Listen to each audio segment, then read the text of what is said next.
Le voyage du philosophe mystérieux. Dans un petit village en bord de mer, vivait un homme sage nommé Monsieur Léonard. Monsieur Léonard était un philosophe respecté, connu pour ses pensées profondes et ses idées originales. Il passait ses journées à méditer dans son jardin, entouré de livres anciens et de plantes exotiques. Un jour, alors qu'il se promenait sur la plage, Monsieur Léonard trouva une bouteille échouée sur le sable.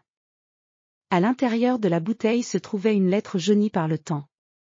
Curieux, il ouvrit la bouteille et lut la lettre avec attention. La lettre était écrite par un autre philosophe célèbre, le docteur Samuel, qui avait disparu il y a de nombreuses années. Le docteur Samuel parlait d'une île mystérieuse où se trouvait un ancien manuscrit contenant des secrets philosophiques profonds. Monsieur Léonard, fasciné par cette découverte, décida de partir à la recherche de l'île. Il prépara son bateau, un vieux navire à voile qu'il avait restauré, et se lança dans l'aventure. Le ciel était clair et la mer calme alors qu'il quittait le port et se dirigeait vers l'horizon. Les premiers jours de voyage furent tranquilles.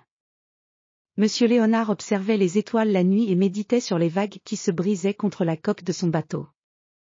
Il avait emporté avec lui des livres de philosophie pour réfléchir à ses pensées pendant le voyage. Le vent soufflait doucement, et le soleil illuminait les vastes étendues d'eau. Cependant, après une semaine en mer, une tempête éclata soudainement. Les vagues étaient énormes, et le vent soufflait avec force. Monsieur Léonard devait lutter pour garder le contrôle de son bateau. Les éclairs illuminaient le ciel sombre, et la mer était déchaînée. Malgré les conditions difficiles, il resta déterminé à poursuivre sa quête. Lorsque la tempête se calma, Monsieur Léonard aperçut au loin une île mystérieuse. Elle était couverte de forêts denses et de montagnes imposantes.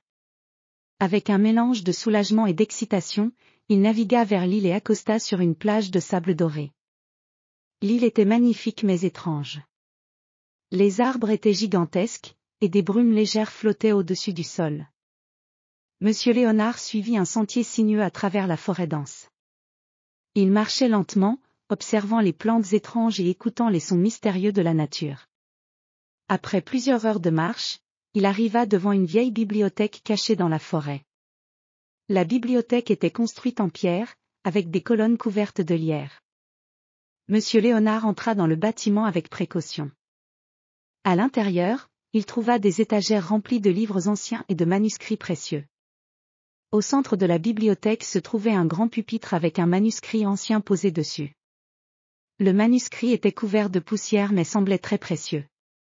Monsieur Léonard l'ouvrit avec soin et découvrit des écrits philosophiques qui expliquaient des idées sur la nature de l'existence et la connaissance. Monsieur Léonard passa plusieurs jours dans la bibliothèque, étudiant les manuscrits et réfléchissant aux enseignements qu'ils contenaient. Il comprit que le véritable trésor de cette île était la sagesse cachée dans les écrits anciens, et non pas un objet matériel. En quittant l'île, Monsieur Léonard se sentait enrichi et inspiré. Il avait découvert non seulement un lieu mystique mais aussi une profonde compréhension des mystères de la vie. De retour au village, il partagea ses découvertes avec les autres et continua à méditer sur les idées qu'il avait apprises, enrichissant ainsi la sagesse de son propre savoir. Ainsi, le voyage du philosophe mystérieux devint une légende dans le village, rappelant à tous que la vraie richesse se trouve souvent dans la recherche de la connaissance et la compréhension profonde des mystères de l'existence.